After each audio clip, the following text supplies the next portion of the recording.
क्या करना पीछे हो जाना प्लीज प्लीज प्लीज भैया अभी साइड होता प्लीज साइड होता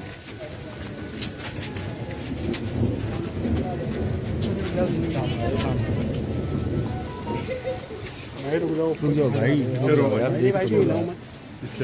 अरे भाई भाई हेलो हेलो हल्का सा भाई हल्का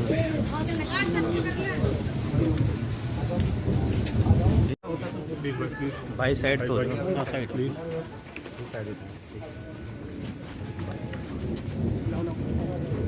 पीड़ित परिवार से आप मिले, किस तरह की बात हुई, क्या खामियां हैं? देखिए, पीड़ित परिवार 3 हफ्ते से ज्यादा का समय हो गया है और अभी तक सभी लोगों की गिरफ्तारी नहीं हुई। मेरी पीड़ित परिवार से बात हुई, उनकी एक ही मांग है कि इस पूरी घटना को अंजाम देने वाले जो मुख्य लोग हैं, जिन्होंने इसका संरक्षण किया, जिनकी जानकारी में सब हुआ, जिन्होंने आरोपियों को बल दिया इतनी बड़ी घटना को अंजाम देने का, उनकी गिरफ्तारी होनी चाहिए और उन पर सख्त से सख्त कार्रवाई होनी चाहिए। परिवार और कुछ नहीं चाहता, सिर्फ न्याय चाहता है और मैं ये चाहता हूँ और हमारे पूरे क्षेत्र की इसकी, क्योंकि मैं यहाँ पैदा हुआ हूँ, ये मेरा घर भी है हरिद्वार। हमारी ये मांग है कि किसी भी कीमत पे बहन बेटियों के साथ जुल्म ज्यादती बर्दाश्त नहीं की जाएगी और ऐसा अपराध करने वाले और उनको सह देने वाले हर व्यक्ति पे, चाहे वो सत्ता का व्यक्ति हो, चाहे वो विपक्ष का हो, कोई भी हो, कितने बड़े ताकतवर हो, उसको बचाने का प्रयास शासन और प्रशासन ना करे। मैं समझता हूं जिस तरह की चीजें मुझे बताई गई है, मैं किसी निर्दोष को सजा के पक्ष में नहीं हूं, लेकिन दोषियों को बचाने के लिए अगर नेता, सत्ता में बैठे नेता अगर अपना योगदान देंगे तो उनको ये नहीं भूलना चाहिए कि परिवार उनके भी हैं, बच्चियां उनके घरों में भी है। जिसका जाता है उसे तकलीफ होती है। ये बहुत घटना जो है ये डरावनी घटना है और उत्तराखंड पुलिस के इकबाल पे बहुत बड़ा सवाल है। यहाँ के एसएसपी, मैं उनसे पहले से परिचित हूँ, जब हम यहाँ काम करते थे तो वो यहाँ के एसपी सिटी थे देहात, और अब वो यहाँ एसएसपी बन के जिले को चला रहे हैं। मुझे उनके ऊपर भरोसा है कि उनके नेतृत्व में कठोर कार्रवाई होगी और कोई दोषी नहीं बचेगा। अभी मेरी उनसे बात हुई है, उन्होंने एक बिटिया जो इस घटना में जिनको इन्वॉल्व किया गया है, जिन पे शक है, जिनका इस पूरी घटना जोड़ा गया है, उनके लिए कहा है कि वो बिटिया है, हम चाहते हैं इसमें जांच है। मैं उस पर सहमत हूँ।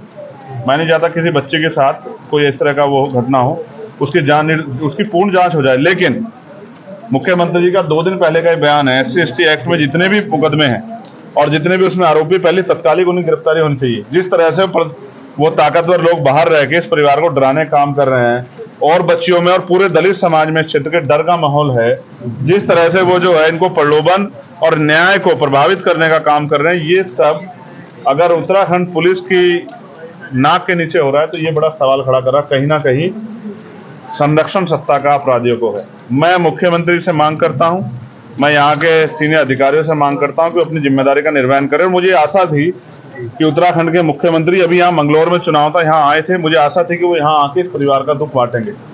लेकिन जैसा मैंने कहा, जाति कभी नहीं जाती, क्योंकि ये बच्ची दलित समाज की है। शायद उनको इनके परिवार के पास आने का समय नहीं मिला। चुनाव में उनके लोग बहुत घूमे वोट मांगने के लिए, यही सच है और इसे हमारे लोगों को भी समझना चाहिए।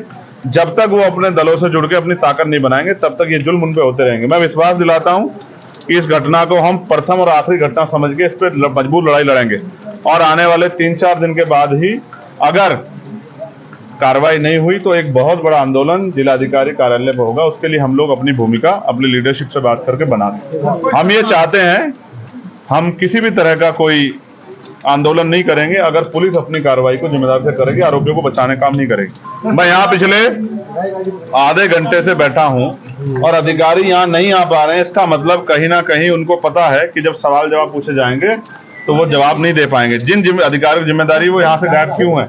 वो इसलिए गायब है क्योंकि उनको पता है कि वो अपनी ड्यूटी से धोखा कर रहे हैं, अपने कर्तव्य धोखा कर रहे हैं, इसलिए वो यहाँ से गायब है। इसलिए ये सवाल भी मैं छोड़ता हूँ कि वो ऐसे अधिकारियों को क्या कुर्सी पे बने रहने का अधिकार है, जिन अधिकारियों के नेतृत्व में इतनी बड़ी बड़ी घटनाएं हो रही हैं, जिस SHO, जिस CO के नेतृत्व में इतनी बड़ी बड़ी घटनाएं हो रही है और आरोपी खुलेआम घूम रहे हैं, उसको कैसे चार्ज दिया गया ऐसे लोगों को? तो ये बात इस बात को स्पष्ट करती है कि कहीं ना कोई दबाव है। इस दबाव के कारण किसी बेटी को न्याय न मिले, ऐसा देवभूमि में नहीं होना चाहिए, ऐसा मेरा विश्वास।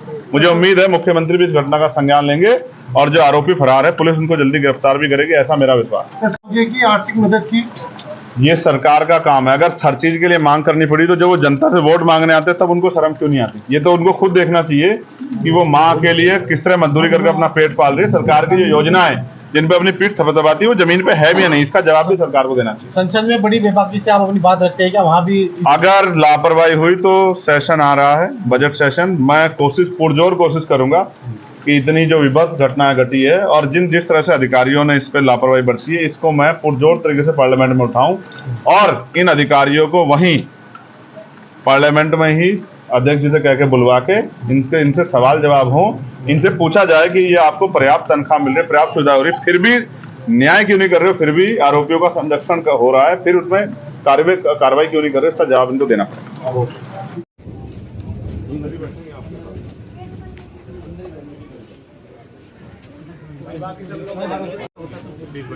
भाई साइड तो हाँ साइड प्लीज साइड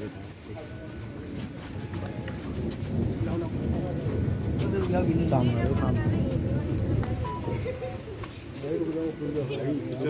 भाई जी हिलाओ मत